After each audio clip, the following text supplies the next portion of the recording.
Hello everyone, welcome you all at Lokesh sir unlimited study zone. Sure batch की physics classes में आप सभी का स्वागत है। कल जो हमने पढ़ा था, एक बहुत इंपॉर्टेंट क्लास थी कल की, जिसमें हमने डिफरेंट डिफरेंट थर्मोडायनेमिकल प्रोसेस में आपको वर्क डन हमने सिखाया। तो खास तौर से हमने देखा आइसोथर्मल सिचुएशन में जो वर्क डन किया जाता है गैस के द्वारा, that is equal to R T log base e V2/V1 and 2.303 RT log base 10 V2/V1। ये आपने सारी चीजें कल देखी। इसके बाद हमने आपको एडियाबैटिक प्रोसेस बताई, और एडियाबैटिक प्रोसेस का स्टेट फंक्शन प्रेशर और वॉल्यूम के टर्म में PV to the power gamma equal to constant, और TV की power gamma -2 equal to constant, और P की पावर गामा -1 अपॉन T की power gamma equals to constant. और जो एडियाबैटिक प्रोसेस के अंदर किया गया काम, work done is equals to R T1 - T2 upon gamma -1। ये सारी चीजें हमने डेवलप कर ली। तो बच्चों, सिलेबस में यदि देखा जाए तो कुछ खास हमारे पास बचा नहीं है। हमने ये टिक लगी हुई सारी चीजें कर ली हैं। अब हमें केवल कुछ पॉइंट करने हैं जिसमें हमें पढ़ना है सेकेंड लॉ ऑफ थर्मोडायनेमिक्स। तो बच्चों, सेकेंड लॉ ऑफ थर्मोडायनेमिक्स में केवल हमारे पास इसका स्टेटमेंट हमारे सिलेबस में है। तो आइए देखते हैं सेकेंड लॉ ऑफ थर्मोडायनेमिक्स क्या कहता है। देखिए, सेकेंड लॉ ऑफ थर्मोडायनेमिक्स पढ़ने के पहले मैं आपको रिवर्सिबल प्रोसेस और इरिवर्सिबल प्रोसेस के बारे में आपको नॉलेज देता हूं कि रिवर्सिबल प्रोसेस क्या होती है। देखिए, नाम से ही स्पष्ट है बच्चों कि रिवर्सिबल प्रोसेस का मतलब एक ऐसी प्रोसेस जो वापस अपनी स्टेट को, बिल्कुल अपने स्टेट को प्राप्त कर ले, that is called reversible process. ठीक है ना। देखिए, जैसे मैं आपके सामने एक डायग्राम बना रहा हूं, ये किसका डायग्राम है? PV। देखिए, कंफ्यूज मत होइएगा, रिवर्सिबल और साइक्लिक प्रोसेस अलग अलग हैं। ठीक है ना। रिवर्सिबल मतलब कि सेम उसी पाथ को ट्रेस करते हुए अगर कोई प्रोसेस अपने वापस आ जाती है तो उसको बोलते हैं रिवर्सल प्रोसेस। देखिए, ये जैसे रिवर्सल प्रोसेस है, ये ए से लेके बी एक थर्मोडायनेमिकल चेंज हो रहा है, और यही चेंज अगर बी से लेकर के ए हो जाए following the same path, then this process is called, this thermodynamical process is called reversible process. समझ में आया बेटा? हम्म। सो इस थर्मोडायनेमिकल प्रोसेस को हम लोग रिवर्सिबल प्रोसेस कहते हैं।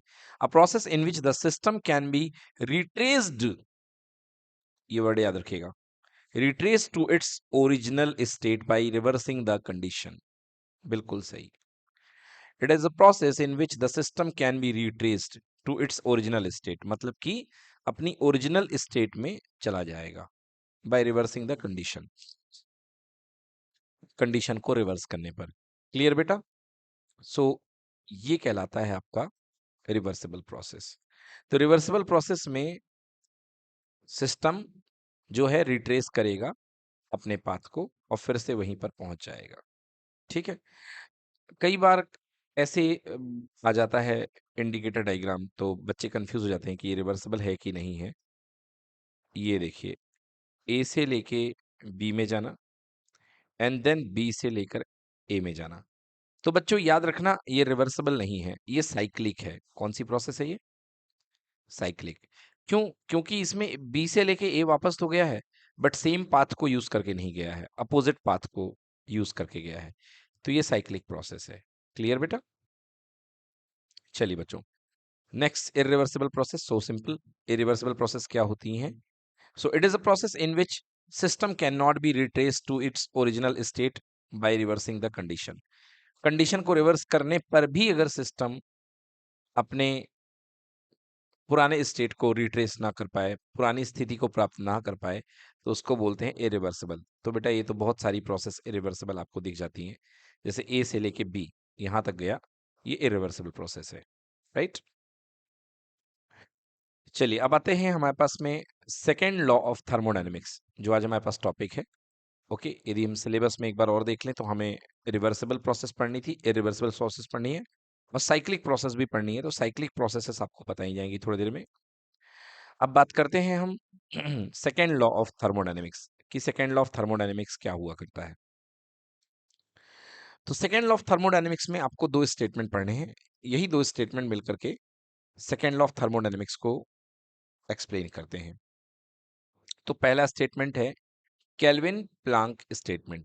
तो दो फिजिस्ट मिलकर के एक स्टेटमेंट देते हैं जिसको हम केल्विन प्लांक स्टेटमेंट कहते हैं। क्या कह रहा है Kelvin Planck statement? No process is possible whose sole result is the absorption of heat from a reservoir and the complete conversion in heat into the work.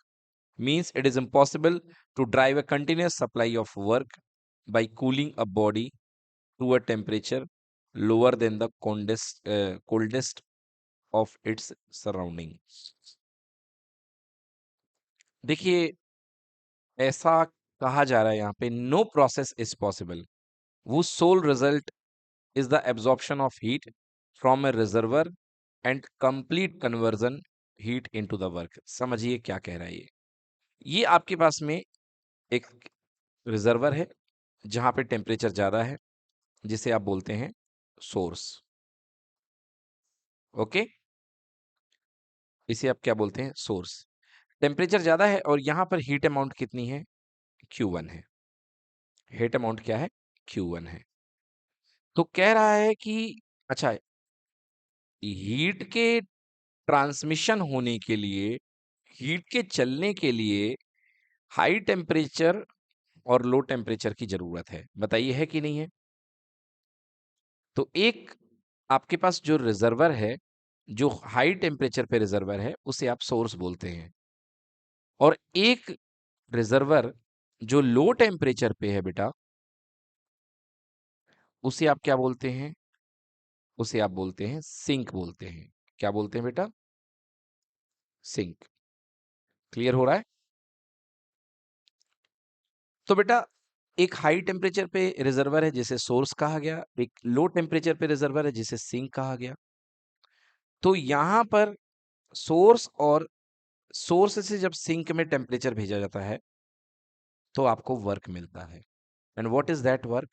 Work equals to Q1 minus Q2। Q1 minus Q2। Clear? This is thermodynamical work. ये होता है Q1 minus Q2।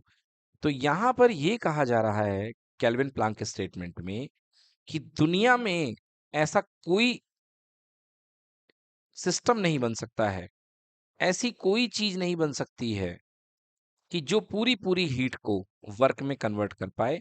मतलब आप ये कहें कि if Q2 zero हो जाए, Q2 क्या हो जाए?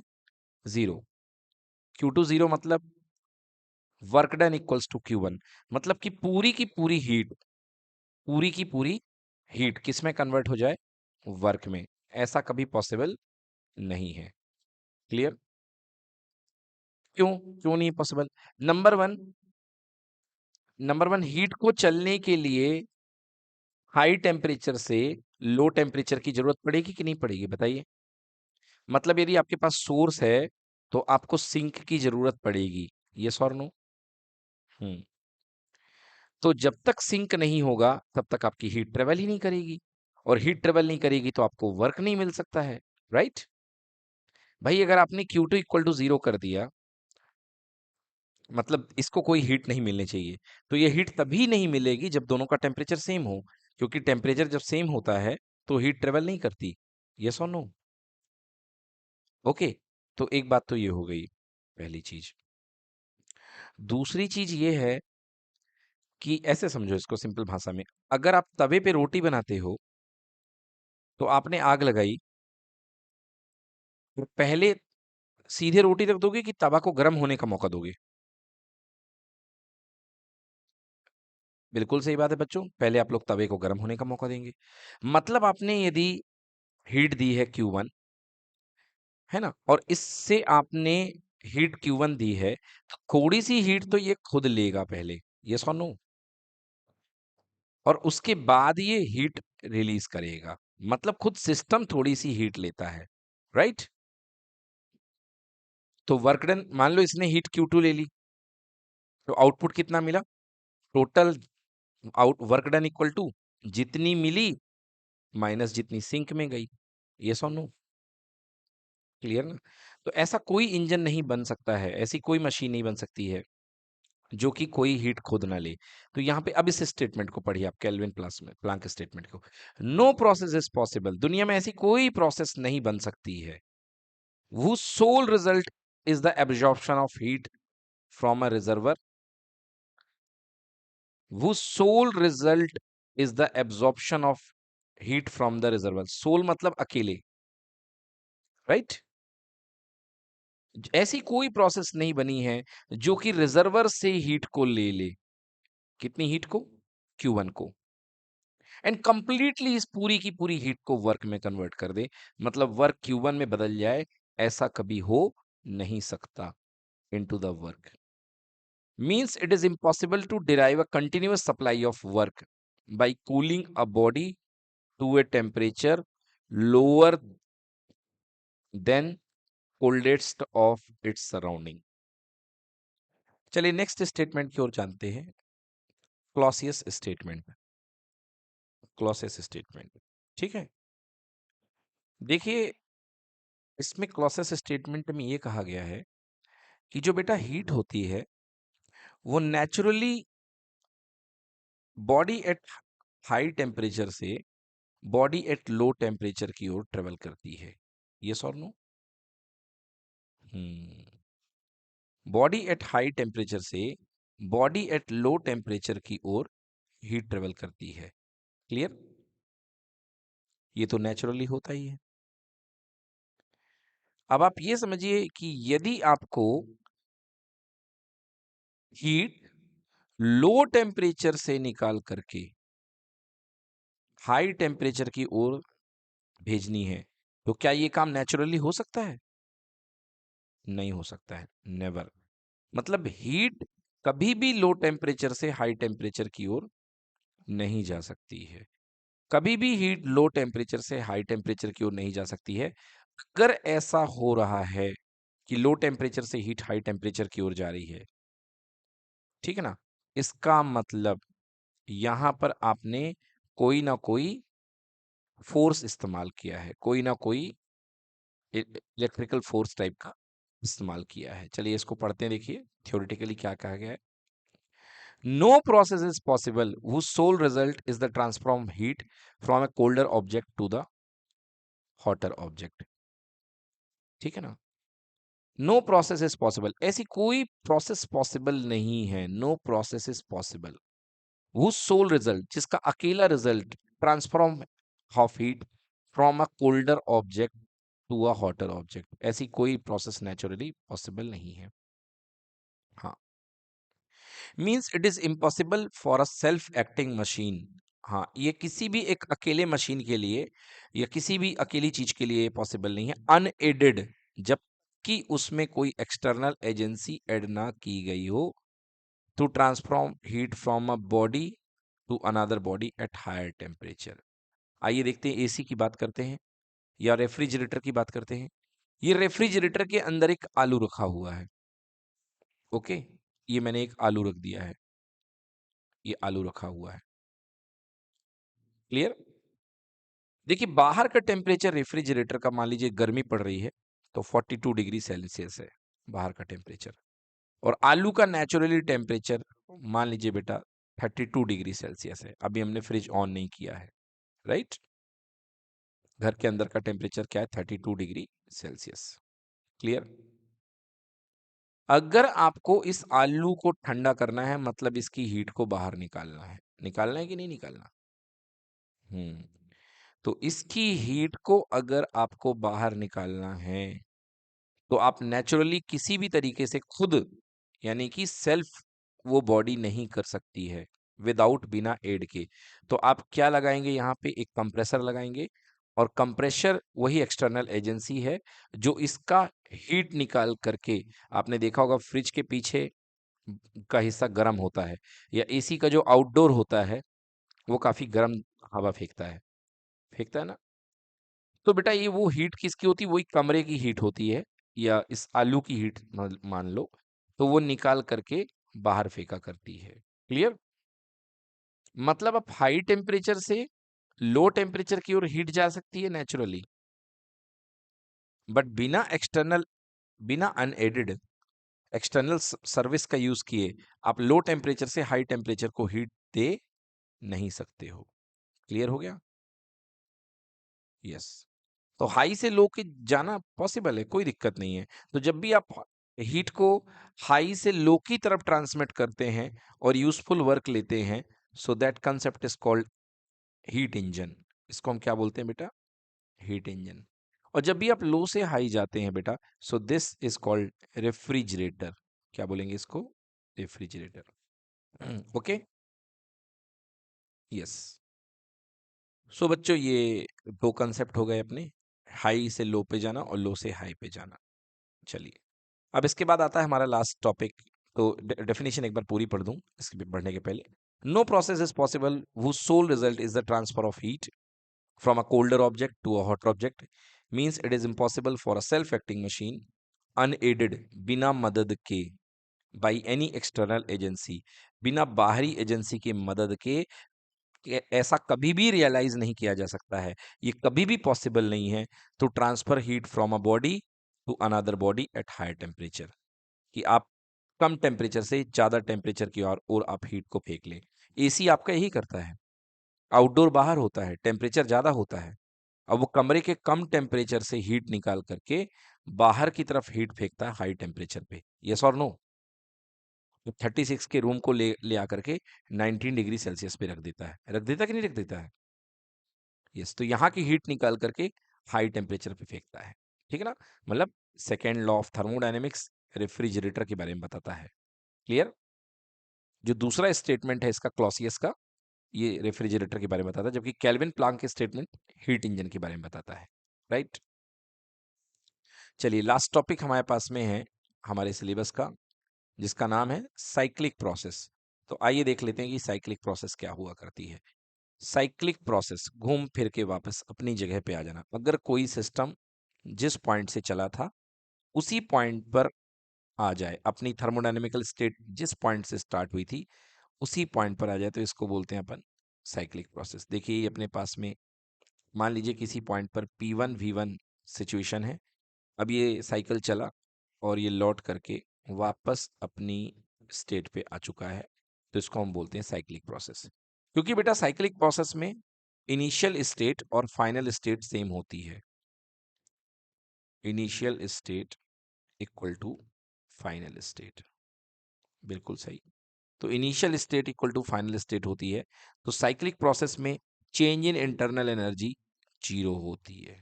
Okay, change in internal energy कितनी होती है बच्चों? जीरो होती है। क्लियर? साइक्लिक प्रोसेस में कोई भी इंटरनल एनर्जी का चेंज नहीं होता है।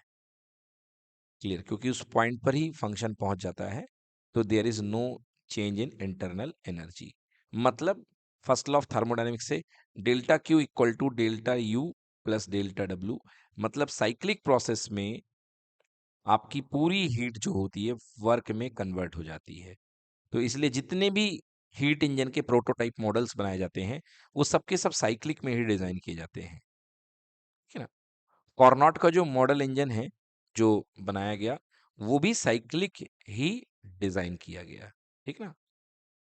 उसको साइक्लिक ही डिजाइन किया गया कि जहां से चले वो वहां से वापस आ जाए। ठीक है ना? तो इसमें एफिशिएंसी बढ़ जाती है। Clear?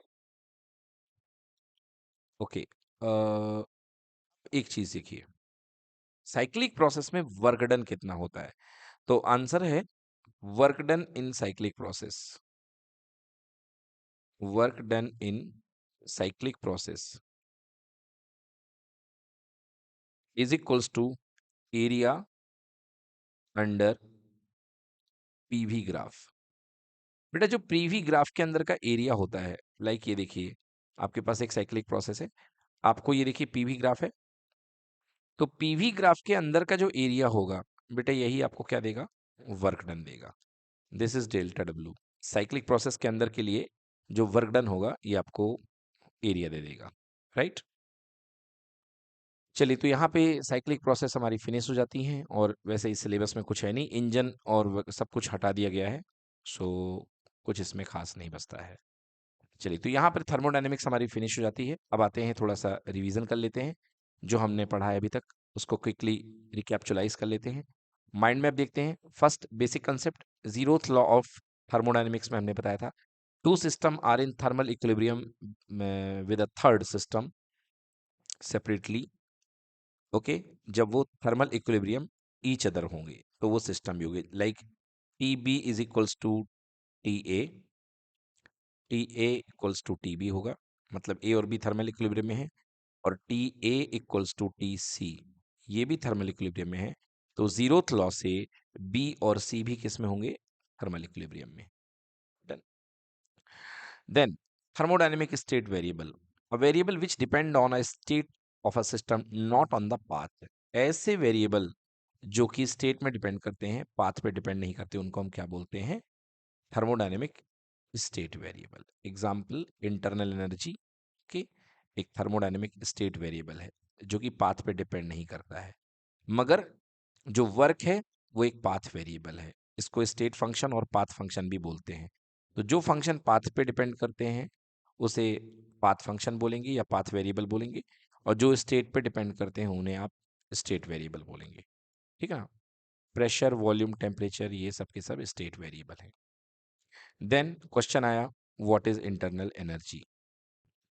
So sum of molecular kinetic and potential energy, मतलब कि आपके पास अगर कोई थर्मोडायनेमिक सिस्टम है तो उसके लिए आपके पास में कोई सब्सटेंस है जो इसको हम गैस मानते हैं जनरली, तो इसकी टोटल पोटेंशियल एनर्जी और काइनेटिक एनर्जी का जो सम होता है इसको हम क्या बोलते हैं, इंटरनल एनर्जी। इसको हम यू से शो करते हैं।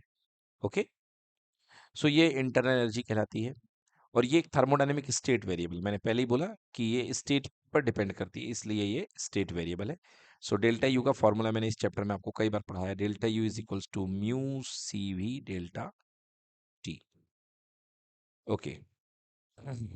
हाँ, अब एक्चुअली क्या होता है कि ये सेंटर ऑफ मास की बात यहाँ पर बच्चों इसलिए कही गई है क्योंकि पोटेंशियल एनर्जी निकालने के लिए आपको कहीं ना कहीं तो सेंटर मानना पड़ेगा, तो इसलिए लिखा हुआ है centre of mass of the system at rest relative to, वो ज्यादा इंपॉर्टेंट नहीं है, बस आपके लिए इंपॉर्टेंट है कि sum of molecular kinetic and potential energy, okay, of a system. ठीक ना, तो ये कहलाएगी आपकी internal energy. Then first law of thermodynamics की बात आपसे करी जा चुकी है, delta Q equal to delta U plus delta W, where delta W equals to P delta we.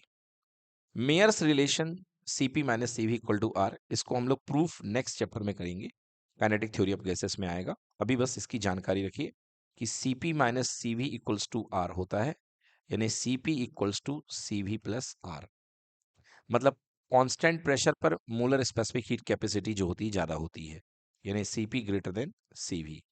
CP और सीवी के रिलेशन को आप लोग क्या बोलते हैं बेटा, गामा। हम्म, इसको हम गामा बोला करते हैं।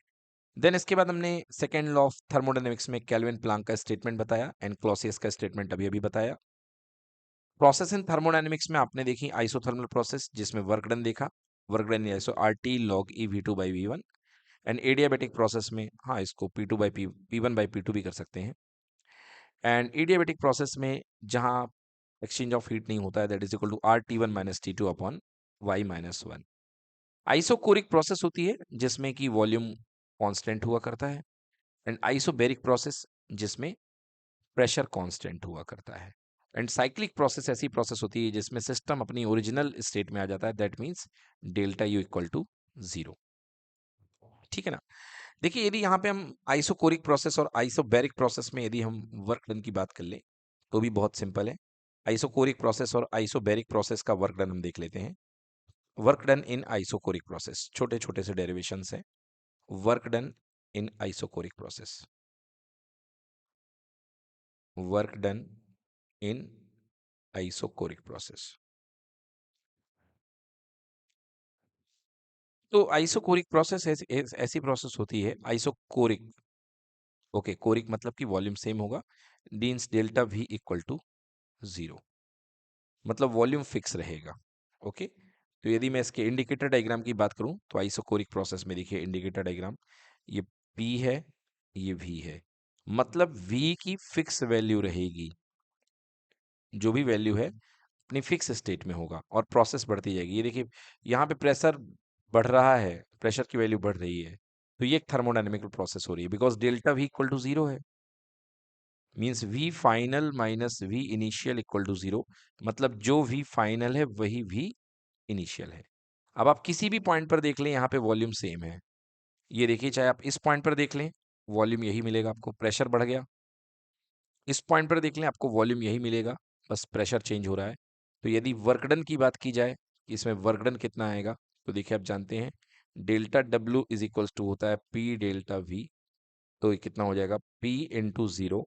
तो बच्चों आइसोकोरिक प्रोसेस का वर्क डन कितना होता है, 0 होता है, राइट।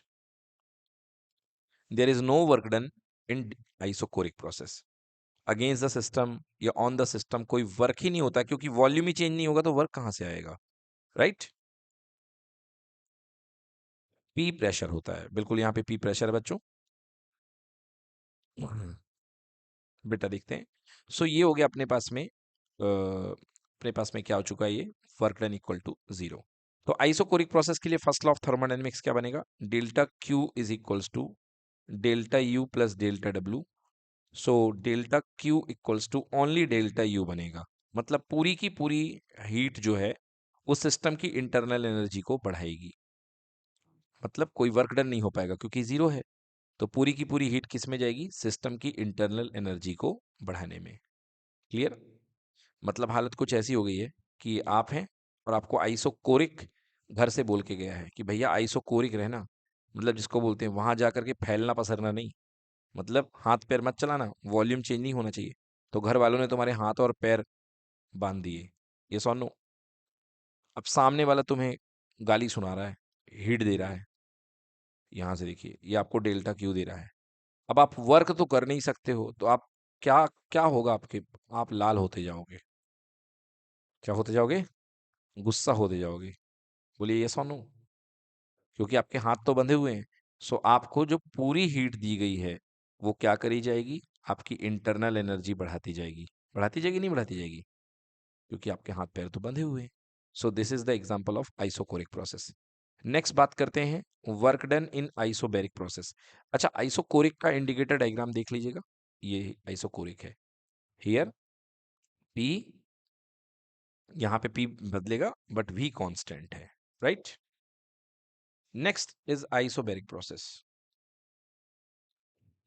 आइसोबैरिक प्रोसेस,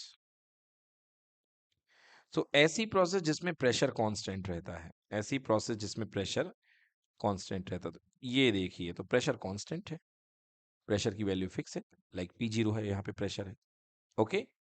और वॉल्यूम आपका बदल रहा है। एक छोटी सी प्रोसेस ले लेता हूँ, यहाँ पे मैं ऐसा ले लेता हूँ तो आपको अच्छा समझ में आएगा। यस, ये देखिए, ये एक प्रोसेस दी गई है, तो ये कैसी प्रोसेस है, देखिए ये आइसोकोरिक प्रोसेस है, सॉरी सॉरी आइसोबैरिक प्रोसेस है, क्योंकि यहाँ पे प्रेशर कांस्टेंट है, हर पॉइंट पर प्रेशर की वैल्यू पी जीरो है, बट वॉल्यूम जो है बदल रहा है V1 से लेके V2, राइट। तो यहाँ पे वर्क डन कितना हो जाएगा, delta W is equals to होता है P delta V, that is equals to P into, यहाँ delta V is equals to V2 minus V1। Clear. ध्यान से देखिए ये क्या चीज है, ये है V2 माइनस V1, और यहाँ तक की हाइट क्या है बेटा, ये यहाँ पे प्रेशर फिलहाल पी जीरो है, सो ये पी जीरो है, मतलब इसका एरिया जो मिलेगा आपका रेक्टेंगल का एरिया, ये मिलेगा आइसोबैरिक प्रोसेस का वर्क डन। क्लियर कि not clear. This area will reflect the work done during an isobaric process. So simple, ये आइसोबैरिक प्रोसेस में वर्क डन आपने देख लिया, आइसोकोरिक में देख लिया, इसलिए ये ज़्यादा यूजफुल नहीं है क्योंकि इनके डेरिवेशन सिंपल सिंपल है। मेनली आपको जो मेहनत करनी है बच्चों, वो आइसोथर्मल और एडियाबैटिक प्रोसेस में करनी है, राइट। देखिए यहाँ पर केल्विन प्लांक के स्टेटमेंट में एक और लाइन जो हमने छोड़ दी थी उसको मैं एलेबोरेट कर रहा हूँ यहाँ पे। एक लाइन यहाँ पे लिखी हुई है, means it is impossible to derive a continuous supply of work by cooling a body to a temperature lower than the coldest of its surrounding. ये बॉडी जिसकी बात हो रही ना, ये जिस बॉडी की बात हो रही है, ये सोर्स की बात हो रही है। इसका क्या कहना है कि अगर आपके पास में एक बॉडी ए है, एक बॉडी बी है, और अगर आप चाहते हैं कि बॉडी ए से बॉडी बी की ओर हीट जाए, बॉडी ए से बॉडी बी की ओर हीट जाए, तो बेटा बॉडी ए को हाई टेम्परेचर पे होना पड़ेगा और बॉडी बी को लो टेम्परेचर पे होना पड़ेगा, तभी हीट ए से लेके बी की तरफ चलेगी, राइट।